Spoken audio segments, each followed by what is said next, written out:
नमस्कार बच्चों। ओके, तो चलिए हम लोग स्टार्ट करने वाले हैं अपने क्लास 12th केमिस्ट्री का फर्स्ट चैप्टर सॉलिड स्टेट को कंटिन्यू करेंगे। ओके, लेक्चर नंबर 90 है आपका। और सबसे पहले तो आप सभी का तहे दिल से स्वागत करता हूं इतना लाड प्यार देने के लिए और आपको फेथ करने के लिए। बच्चों, आज हम क्वेश्चन नंबर 1.13 हल करने वाले हैं, जो कि आपके फर्स्ट चैप्टर सॉलिड स्टेट का लास्ट में जाएंगे ना, जब चैप्टर के अंत में, तो वहां पेज नंबर 32 पे है एनसीईआरटी एक्सरसाइज का। ठीक है, अब ये क्वेश्चन को हल करना है हमें, सिंपल सा। आप पढ़ भी चुके हैं। जो बच्चे नए हैं चैनल को प्लीज सब्सक्राइब, लाइक और शेयर कर लीजिए। और हाँ, साथ में नोटबुक और पेन जरूर रखिएगा बच्चों, ठीक है। और एकांत में बैठ करके क्लास को आराम से फील करिए, इंटरेस्ट आएगा आपको, ठीक है।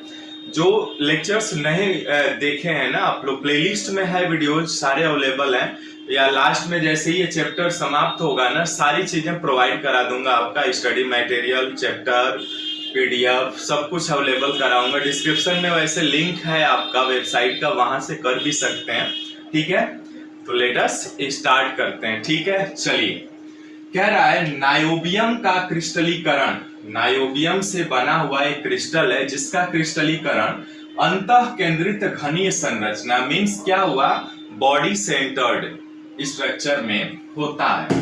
यदि इसका घनत्व 8.55 ग्राम सेमी इनवर्स 3 हो तो इसके परमाणविक द्रव्यमान 93 यू। देखिए, परमाणविक द्रव्यमान को व्यक्त करने के लिए एएमयू का प्रयोग किया जाता है, एटॉमिक मास यूनिट। एएमयू को ही शॉर्ट में लिखा जाता है 93 यू का प्रयोग करके परमाणु त्रिज्या की गणना करनी है। परमाणु त्रिज्या की गणना करनी है आर का मान, जो हम लोगों ने रेडियस और एज लेंथ के बीच जो रिलेशन निकाले थे ना, आर और ए का, उसी का कह रहा है ये।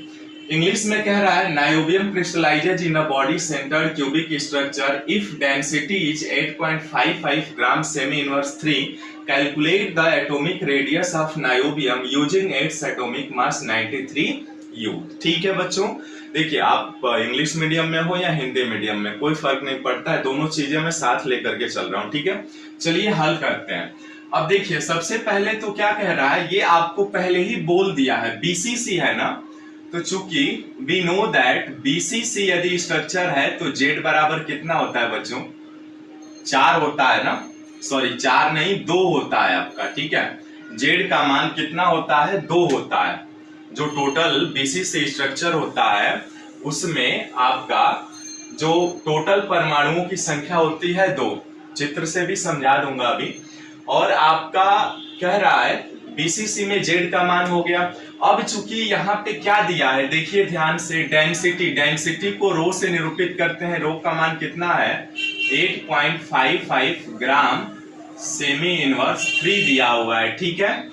और एटॉमिक मास भी दिया हुआ है बच्चों, है ना। एटॉमिक मास कितना दिया हुआ है, मास जो है आपका 93 यू कह लीजिए, या 93 ग्राम प्रति मोल कह लीजिए। इसी को आप ग्राम मोल इनवर्स 1 भी लिखते हैं, ठीक है। इतनी चीजें हैं हमारे पास।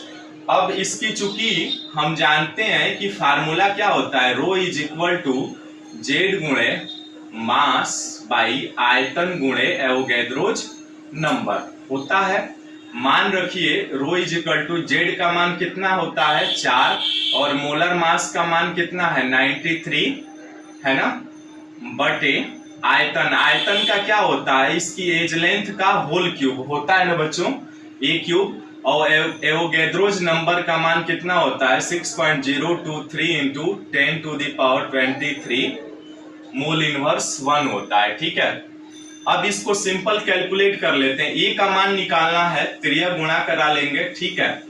त्रिया गुणा कराएंगे तो ये आ जाएगा ए का होल क्यूब गुणे 6.023 गुणे 10 टू द पावर 23 गुणे डेंसिटी हो जाएगा, बराबर आ जाएगा आपका 4 गुणे 93। अब देखिए, चूंकि हमें डेंसिटी का मान भी दिया हुआ है तो हम यहां से ए का मान निकालेंगे, यानी ए का क्यूब बराबर 4 गुणे 93 बटे में ये आ जाएगा 6.023 गुणे 10 टू द पावर 23 और डेंसिटी का मान कितना दिया हुआ है देखिए तो 8.55 है ना, ये दिया हुआ है। अब a क्यूब का मान निकालना है हमको बच्चों, ठीक है। तो a क्यूब का मान निकालने के लिए क्या करेंगे देखिए 4 गुणे 93 बटे 6.023 गुणे 8.55। अब ये 10 पर घात 23 है ना, ऊपर ले लेता हूं मैं, तो 10 पर घात कितना हो जाएगा आपका -23 हो जाएगा, ठीक है, -23 हो जाएगा। या इसको एज इट इज ही रख लेते हैं 10 पर घात 23 ही, ठीक है बच्चों, यहां तक हो गया।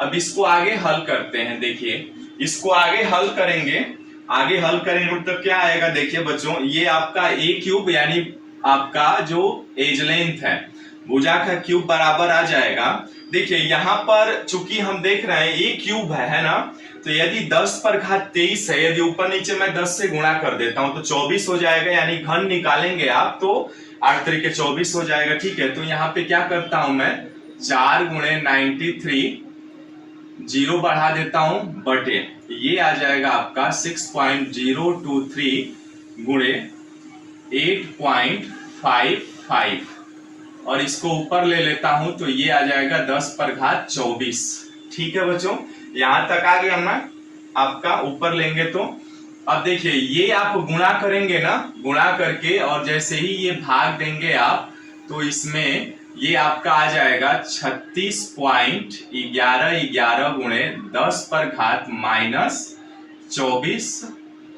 घन सेंटीमीटर, ठीक है।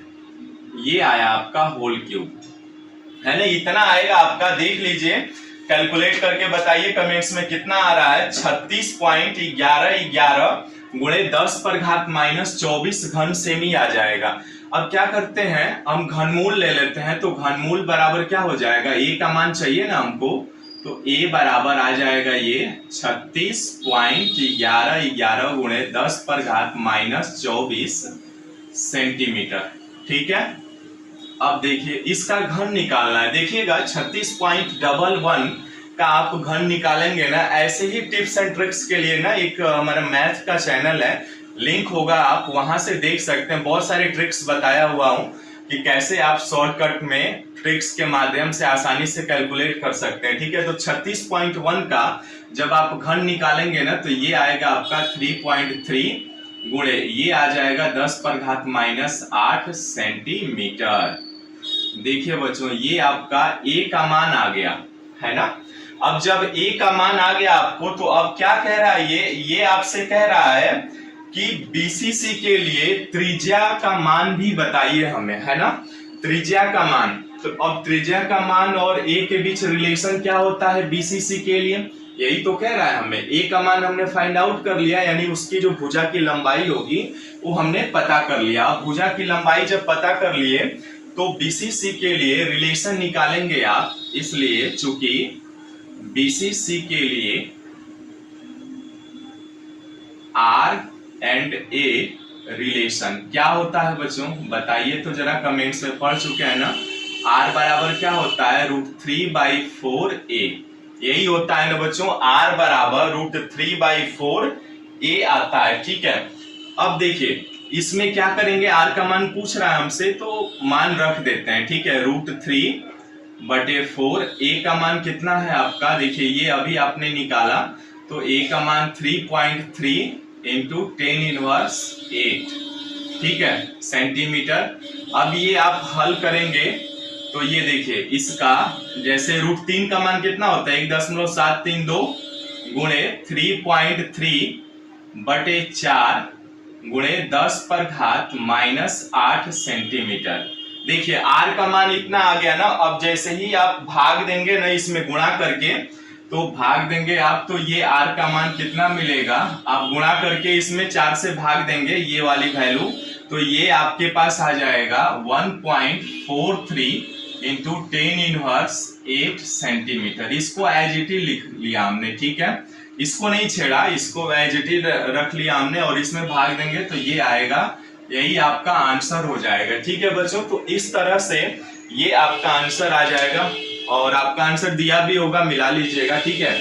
यानी 1.43 इंटू 10 इनवर्स 8 सेंटीमीटर आया। समझ में आया? कुछ नहीं करना है आपको, सिंपल जो आपके पास घनत्व का फार्मूला है ना, घनत्व के फार्मूले से आपको एज लेंथ पता कर लेनी है। एज लेंथ मीन्स इसकी घन के भुजा की लंबाई, और इनके बीच हम जानते हैं कि रेडियस, और इनके लिए ये आपका आता है, ठीक है, फार्मूला ये वाला, ये भी फार्मूला ही है। तो इस तरह से इसको आप हल कर सकते हो। ओके, आशा करते हैं समझ में आया होगा। ओके, मिलते हैं फिर नेक्स्ट वीडियो में नए क्वेश्चंस के साथ। ओके, तब तक bye bye, see you, thanks.